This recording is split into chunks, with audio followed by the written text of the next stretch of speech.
Okay guys, today we're having a look at this ARDUN-headed flathead and Steve's gone through a lot of trouble getting it on a stand, hooking up all the systems, checking them all, and getting ready to fire it up for the first time. So we're going to look at his handiwork getting it ready, and then you get to share the moment with us of firing it up for the first time before it goes to the dyno. So come on along. Okay, hey there, Steve. Hey, Barry, welcome back. Well, thank you. We've got quite a story here. As we've been teasing people, this ARDUN engine is ARDUN, not Flathead, Flathead. Yeah. You've been working pretty hard getting this ready for the dyno and pre-testing all the systems. Yeah, that's right. We're pretty soon, probably within the next week or so, we'll be taking this down and doing this dynamometer test we've been talking about for most of the year. Typically, I don't pre-start an engine before going to the dynamometer, but it's wise to do that. It is a little bit extra work, I think, to get them set up and all the systems hooked up. But it does help identify if there's oil leaks or fuel leaks or a problem with the ignition system that you might not, or maybe even internal to the engine, that you might not find out until you get all the way down to the dynamometer. Yeah. And it's a big job to hook them up, at the dynamometer. It's time, and time's money for dynamometer time. So I got this ready to go. I haven't started it yet. I have checked the fuel system for leaks by turning the electric fuel pump on. I did spin the motor over on the starter with the spark plugs out to make sure that there was at least some oil pressure, and to check to make sure that the rocker arms and rocker stands were getting oil. I think we talked about that in some of the other videos about how you have to have on the back of the engine the external oil lines, and that feeds through the head into the rocker arms. So I verified all that oiling system was working, and it was working fine. Okay. So I think we're ready to give this thing a try here in a few minutes. Okay. Well, before we fire it up and listen to it, which I can't wait to hear that, even though it's not going to be for long in this case, can you take me through this situation with a flathead and hooking up these different heads and what you've had to go through? Do you mind going kind of system by system what you've encountered? Yeah, I'll do that. And but maybe as a preamble to that, I'll talk a little bit about the run stand. Yeah, tell me about that. Because this of course is an ARDUN, and this red stand here is made for a 59 style or Series 1 and 2 engine that we talked about before. But right behind you, and you don't have to show it necessarily, but there's a small block Chevy that has a red stand under it too. Sure. That all of this stuff, extra stuff that's hooked up today, came off of that stand. So okay. A lot of people, I think of running an engine at home as something that would be difficult to do. Maybe they look at engine stand cost on the internet and see them for $1,500, $2,000. But if you have an engine stand like this one or like that one, any of them really, that'll hold your engine. Yeah. It's pretty easy to hook up and run the engine as long as you want right at home. So start here with just this little control panel on the back.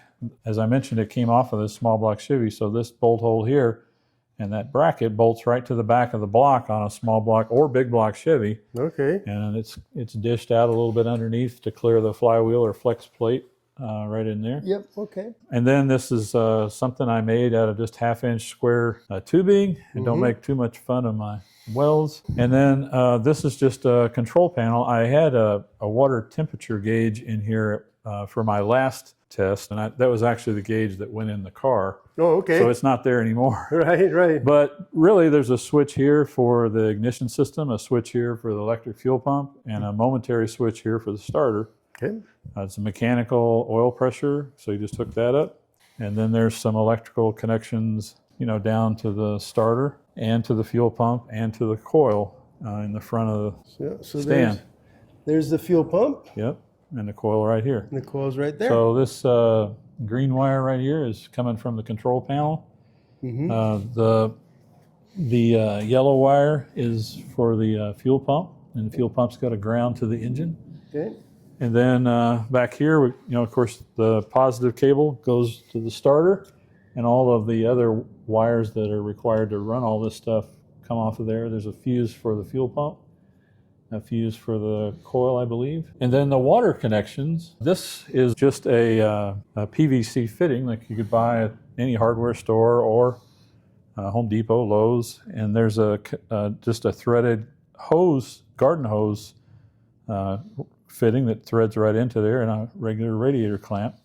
And this happens to be the outlet. So this hose just goes out into the driveway. It just drains in the driveway. Drains into the driveway. And then the other one is from my water spigot. Okay. And it goes right into the front of the motor right here. And again, just a PVC fitting that's clamped to a radiator hose, and garden hose supplies the water. And since this is coming out, and even in Arizona, it's 100 degrees coming out of the ground today. Yep. But you can run an engine essentially indefinitely, with this cooling system. You don't need a radiator, electric fan, or all that other stuff, mechanical fan. This is plenty to cool for a long, long time, as long as you want it to run. Right, and we may as well, while we're looking at it, we'll explain, not everyone's going to know that the old Ford engines from those days had 2 water pumps and 2 inlets. Yeah, so this is a custom-made setup. Yeah, this is made for our dynamometer test. It's just a piece of stainless steel that has some nubs on the ends here, and then just 2 90 degrees, one out of, actually this is the inlet to the water pump. Right. For the left and the right. So this one connection just feeds both pumps. Feeds both pumps, right. And then in a flathead, there's no water that goes from one side of the engine to the other, nor with the ARDUN conversion, there's no water that goes from one head to the other. Yeah, that's wild. So there's 2 inlets and two outlets. Yeah, let's go ahead and finish covering that. That's right. So just like on the front, there's a manifold here is specifically for our dyno test. Okay. And you're going to have a temperature sensor hooked up? Well, that was my intent. What I learned since I built this is the dynamometer equipment has its own water temperature probe in it. They're not relying on the engine, so I don't really need that. So so I plugged it. But that was my thinking. Yeah. Okay. It's good thinking. Tell me about running the fuel system at home. Can you do that? Yeah. Well, a little bit. Of course, if you have a mechanical pump, and some older engines do, this one doesn't. Then you can just use the engine pump, but you do have to have a source of fuel. Of course, all of the tubing and filter, of course. So this one is an electric pump. There's nothing special about it. It's a Carter pump. It's actually one of the lower pressure versions because sometimes I run the Stromberg carburetors at home, and they only take a couple of pounds. They'll only tolerate a couple of pounds of fuel pressure. So Carter makes a low volume. It's a low pressure, high volume pump. Right. And which would be plenty to feed what we're going to do today. Okay. And we're hooked up to, just tell me a little bit about, speaking of the fuel system, how's the carburetor set up here? Yeah, well, it's this is a Brawler, which is it's owned by, Brawler company is owned by Holley, and basically any Holley part will interchange with the Brawler. Okay. It is a 4150 style, and by that it means it has both a primary and a secondary metering block, so you can put jets in the back or jets in the front.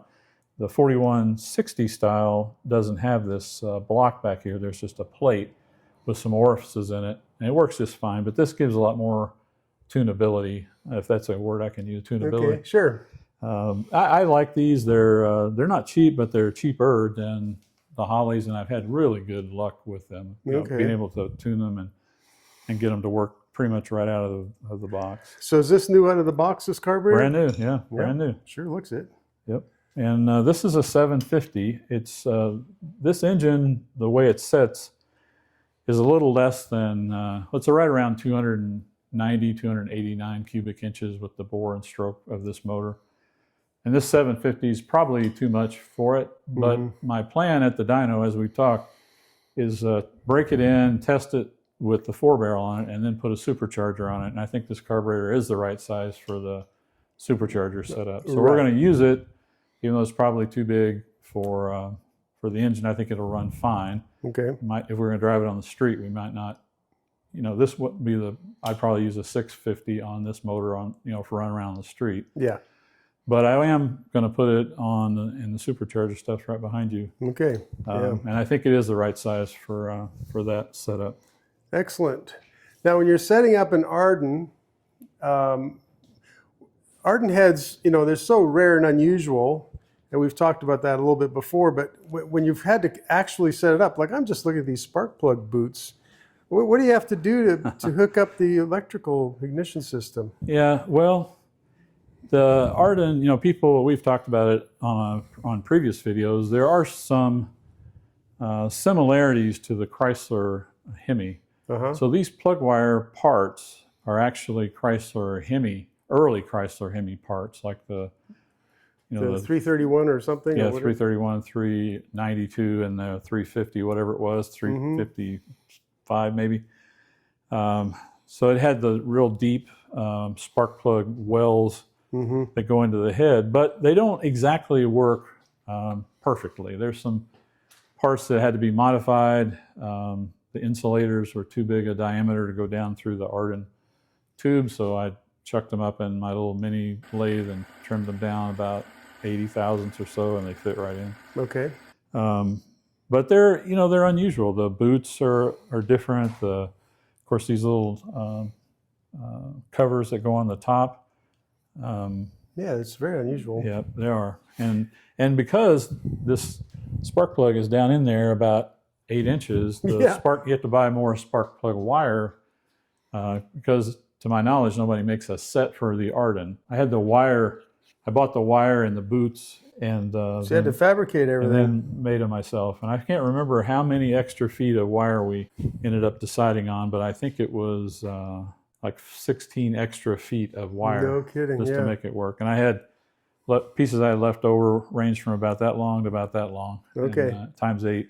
Yeah. So I probably had 3 feet too much. Anyway, yeah, a lot of details. Yeah. Of course, this one is running that Serpentine belt setup, like the supercharger kits that we've seen before.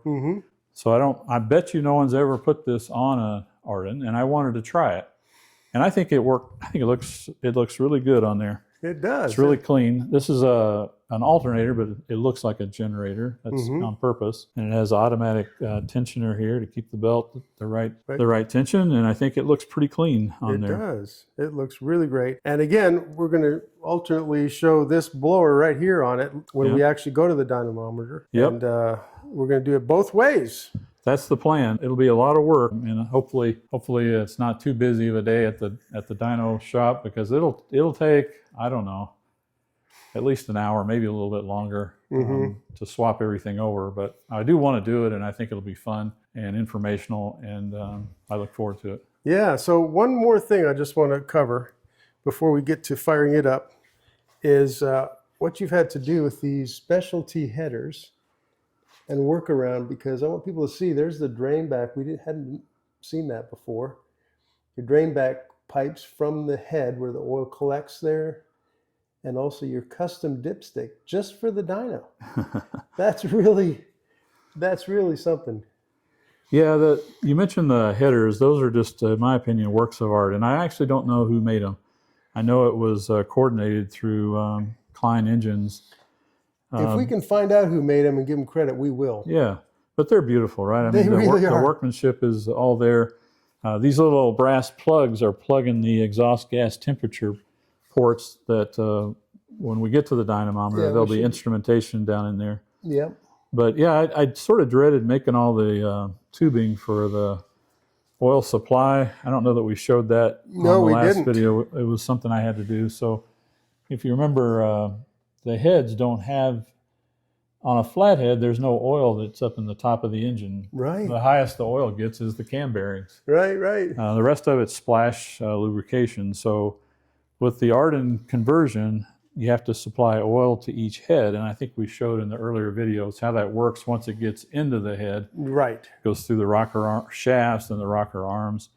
But there's a pressure feed for each side. Yep. And then drains, as you pointed out, on each side back to the block. Yes, you got that all completed. A lot of little things to do, huh? Yeah, and of course, I want to make sure that's working well. That's a really important part of the whole conversion, is making sure everything's oiling right. Right. So I did, once I had everything hooked up, the spark plugs were out, but I had the valve covers off.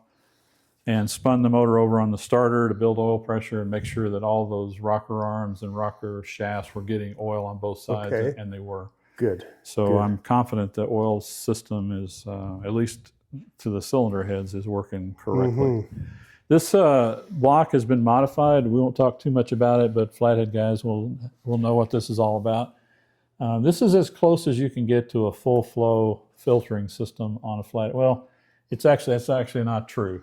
You can modify the pump, and you can bring a line out of the side of the block and do some other things to make it completely full flow. But this is about as close as it gets, and this gets everything but the rear main, which comes right off a passage off the oil pump. So, so this is the supply out of the block. It goes to the heads, comes up to the oil filter, goes in the inlet of the oil filter, and then the outlet back to the block.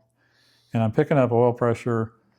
This fitting is on the outlet side. If we took the filter off, we would see that this is on the outlet side of the pump. So this is the pressure into the motor. The pressure here might be slightly higher because it's from the pump. It's right from the pump.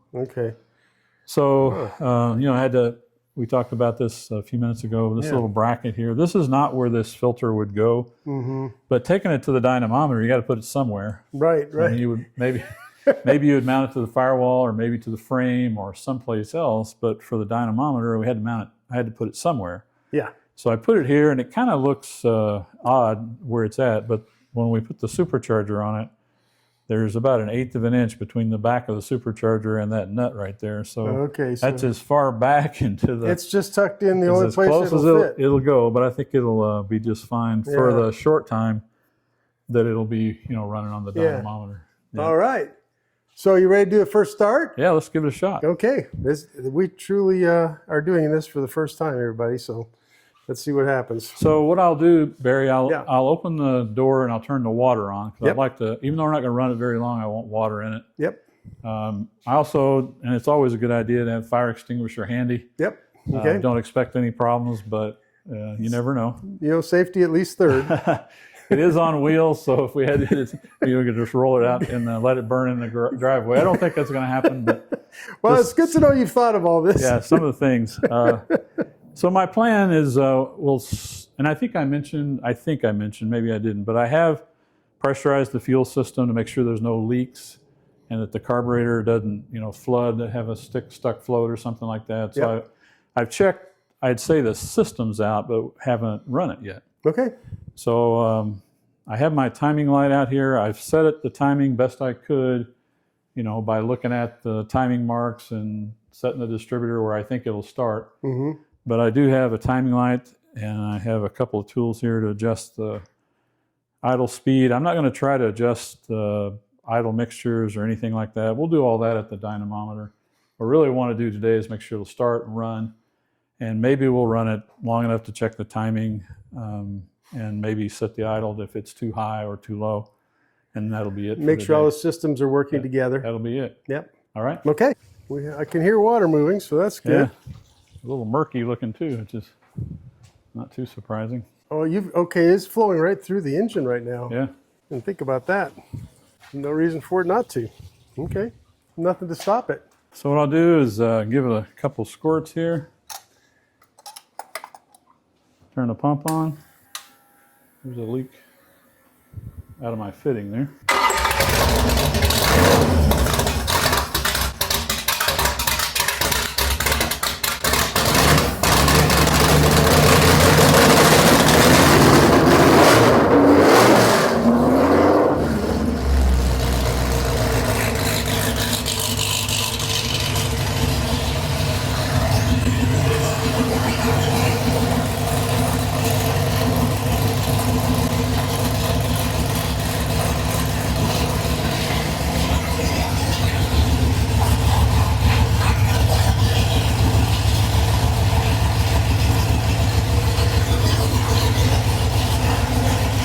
About 10 degrees.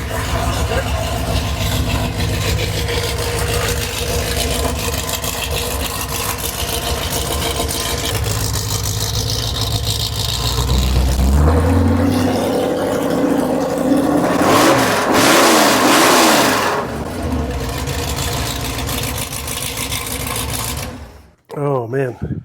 So it's a flat tappet cam, right? Yep. So we're going to be breaking the cam in at the dyno. That's right. So I know that Robert's very good at that. Yes.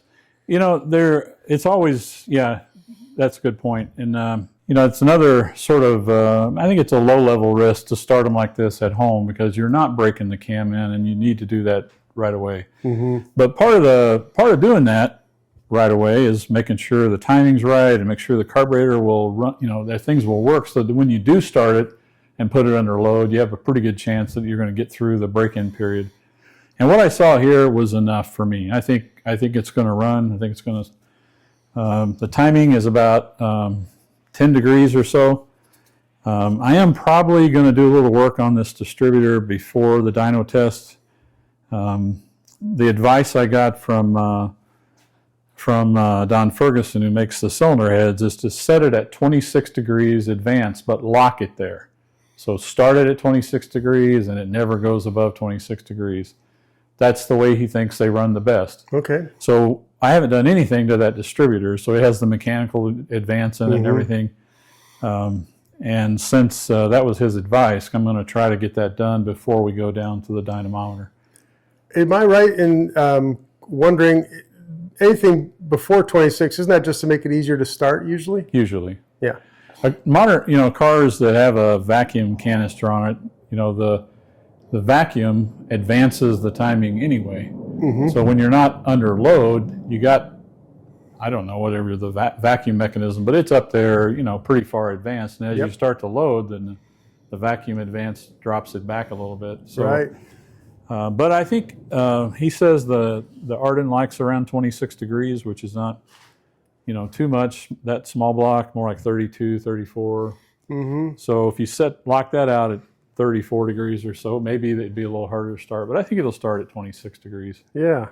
And he thinks, well, anyway, that's his advice, so we're going to follow his advice. So, yes, I'll, between now and when I load it up to take it down to the dynamometer, I'll probably be in that distributor to lock it out, and then maybe I can adjust it so that it's close, or, I mean, this morning it started just fine, and I haven't touched that distributor since I put it in. So that's close enough. That's a big success. Yeah, feels good, right? Congratulations. Thanks. Yeah, that's been a lot of work. You've really been going at this for a long time. And, you know, a lot of, you know, this is something I've wanted to do for 20 years, right? Yeah. Yeah. This is super exciting. Yeah, so it's good. Right on. And supercharger will make it all the better. Oh, yeah. Right on. All right, Steve, I guess next time we'll see you is at the dyno. Yeah, thanks for coming by, Barry. My pleasure. We'll see you.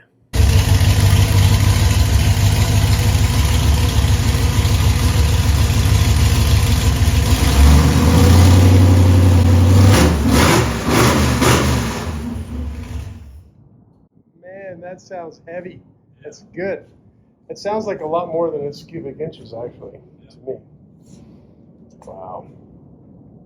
Thanks for coming along for another episode of BarryTsGarage. And we appreciate you coming along and all your comments. And if you have questions on anything we're doing, we always try to either answer the questions in the comments section or ask our experts on video what the answers might be. So we'll see you on the next one.